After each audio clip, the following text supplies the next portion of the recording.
आम्ही खरंच जाऊ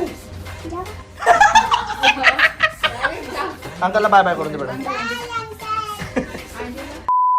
हॅलो एव्हरीवन, गुड मॉर्निंग आणि welcome back to the channel. तुम्हाला आवडत असेल असं का हालत मध्ये आहे दादा? मार डाला ओ मार डाला. रूमची पूर्ण व्यस्त होऊन गेले रूम. अच्छा, ही रूम आधी दीपकची होती, तो गेलाय तिकडे. आणि आम्ही काल रात्री झालो दादांकडनं. बाबा आमच्या सोबत आले होते. बाबांनी फोन चुकून इथं ठेवला. सकाळी उठले, विचारले थोडं झालं म्हणजे फोन बघू पकडायला गेले, गॅप मध्ये पडून गेलं. आणि हा गॅप म्हणजे हे पूर्ण पॅक आहे, कुठंच काही सारखं होतं येत नाही. सगळ्यात पहिला डाऊट तर आम्हाला की हा जर बेड फिक्स असेल तर हा हलणार नाही. मग म्हणून आम्ही बेडच्या आतमधला सगळं सामान काढला. दाखव किंवा हा सगळं सामान इथं तुम्हाला पुरा घरात पसारा दिसतोय. हा सगळा सामान काढला. दीपकचं सामान उरलेला सामान होता तो पण पॅक करून दिला. आणि अर्ध्या तासाच्या सगळ्या मेहनतीनंतर finally I am able to put my hand here and the moment of truth.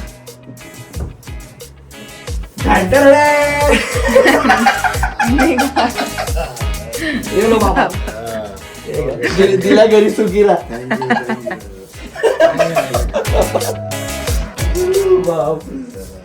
छोटी छोटी मगर मोठी बात आहे. छोटा कांड बडा सजा. आता परत सगळं वाइंड अप करून ठेवावं लागेल. One thing leads to other.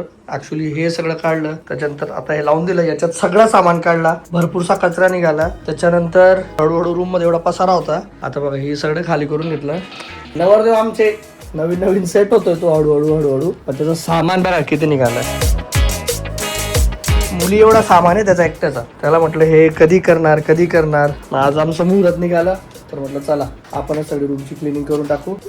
आता दीपकचं कसं फर्निचर वगैरे सगळं झालं रेडी, तर हा त्याचा सगळा सामान तिथं पोच करून द्यायचा आहे. आणि आता हळूहळू स्नोईचं इकडं थोडं सामान टाकायला सुरुवात करू. मी आणि पिऊ त्या दिवशी आम्ही ते डिस्कस करत होतो की आम्हाला या रूमची सवयच नव्हती ऍक्च्युली, कारण की तिकडं सगळं हे. तर इथं आता हळूहळू सगळा सेटअप होतोय स्नोईसाठी. So this will be legit स्नोईची रूम. येस.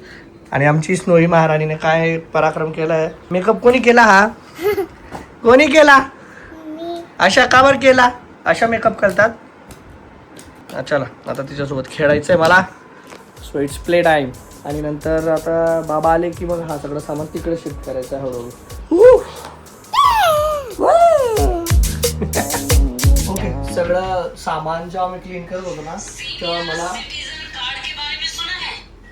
तेव्हा मला हा पिटारा मधनं हे निघालं, माझं ठेवलेलं होतं त्याच्यात. तर हा याची थोडी फक्त मला बॅक स्टोरी सांगायची होती.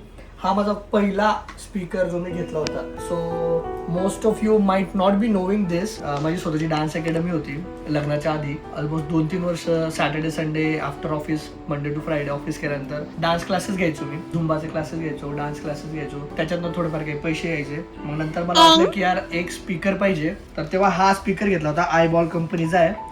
डान्स क्लास मध्ये जे पैसे यायचे ना ते पैसे जमा करून 5-5.5 हजारचा स्पीकर घेतला होता. कारण की कधी कधी मी लग्नाची कोरिओग्राफी करायला पण जायचो किंवा कुठे काही इव्हेंट असला तिथं जायचो. तर हा स्पीकर कॅरी करायला इझी होता. आणि त्याच्यात थोडे फंक्शन्स त्यावेळेस हा जरा माझ्या बजेटमध्ये बसणार होता. तर आता आपण याला चालू करून बघू की हा चालू आहे की नाहीये. शॉक मारतो का पहिले ते बघ. ओ माय गॉड, आवाज तो आया. It's working. चालू तर लाईट तर लागताय. मोड कुठे? ब्लूटूथ से कनेक्ट होता है क्या? हा, ब्लूटूथ ने कनेक्ट होतो.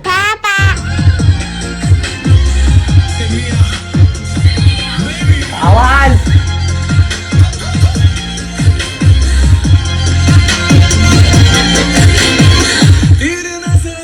पिऊ म्हणत होती एवढा आउटडेटेड का घेतला. बघितला का आवाज? वूफर. बट अरे हे स्टोरी सांगण्यामागचं कारण लावतो ना ग, थांब ना. हे स्टोरी सांगण्यामागचं कारण हे होतं की आता मी जे बघतोय ना, थांब ग, तुला पण बघत नाहीये. भरपूरशे लोक कॉन्टेंट क्रिएशन असेल किंवा काहीतरी बिझनेस असेल, त्यांना लगेच सगळं पाहिजे. असतं. लगेच रिझल्ट पाहिजे, लगेच खूप सारा पैसा आला पाहिजे. इन्स्टंट काहीच होत नाही. 2 मिनिटाची मॅगी नाहीये. तर म्हणजे आणि मी स्वतःच्या खिशातले पैसे नाही टाकले हे घेताना. आधी काम केलं, त्या क्लासेसमध्ये थोडे पैसे आले आणि परत त्याच्यातच मग मी ते इन्व्हेस्ट केले. So moral of the story, work hard. जे काही करायचं असेल ते करा. ठीक आहे, पण करा काहीतरी. म्हणजे तेव्हा मला गरज नव्हती असंच, पण म्हटलं सॅटर्डे संडे रिकामा बसण्यापेक्षा. आणि हा स्पीकर अजूनही चालू आहे, म्हणजे याला आता जवळपास 10 वर्ष झाले असतील. 2014 वगैरे मध्ये घेतला होता, 14-15 मध्ये. तेव्हापासून अजूनही आहे तो आणि चालतोय खूप चांगला. बाय द वे, आता हा सगळा सामान घेऊन जायचं आहे. नवरदेव त्याचं सेटलमेंट करत बसतील. सो बस हीच एक स्टोरी मला आठवली, म्हटलं चला सांगूया. ओके, आता आर्ट अँड क्राफ्टचे क्लासेस चालू आहेत. टीचर आहे स्नोई आणि मी तिच्या स्टुडंट आहे. ते बघा आम्ही सगळे दिवे कलर केले तिथं, रेड ऑरेंज. आता हे मटके कलर करायचे आहेत. Snowy the teacher, snowy the chef झालं, नंतर अजून स्नोई द स्विमर झालं. आता snowy the teacher, art and craft teacher. Okay teacher, हे बघा छान करतोय, बरोबर आहे का? आईंग आईंग आहे काय? काय नवीन काय शिकली तू? आईंग आईंग बलबल आहे.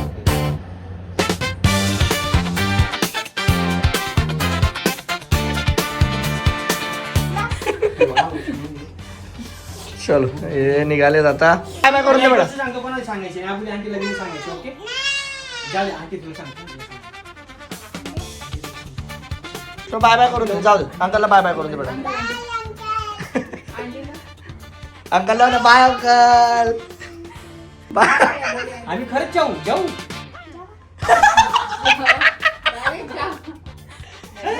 थांबा अंकल, तुमची रूम मध्ये तिथे थांबा. तामा अंकल माझ्या रूम मध्ये तामा.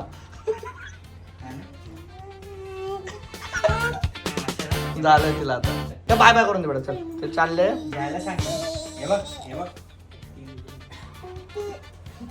आगाऊपणा करते ती.